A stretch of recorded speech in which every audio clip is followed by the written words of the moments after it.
Hello!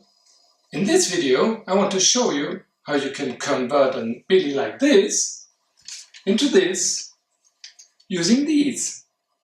The IKEA Billy is quite useful as a filing cabinet, but unfortunately the fixed shelf in the middle prevents it from holding 5 rows of file folders. So I used my newly acquired CAD skills and designed a drilling jig for the ideal placement of that fixed shelf. Here you can see how to mark the depth of your drill bit with tape so that you don't drill out on the other side.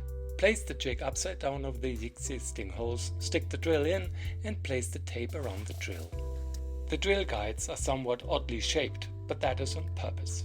As you can see here, whenever something sticks out of the edge of the side panel, you've placed it wrong.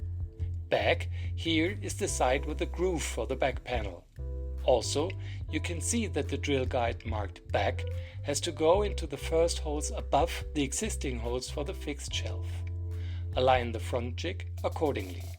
You'll need a 5mm drill and one of 7.5mm or 5/16.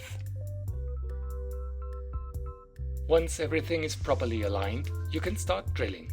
I placed a link to the 3D models on printables in the description below so you can print it yourself. It's completely free, and also feel free to remix it at your heart's desire. A huge thank you to Josh from I Like to Make Stuff for his CAD course, Fusion for Makers, that taught me how to create these drill guides using Fusion 360. Have fun and happy printing, drilling and using your fully usable IKEA Billy.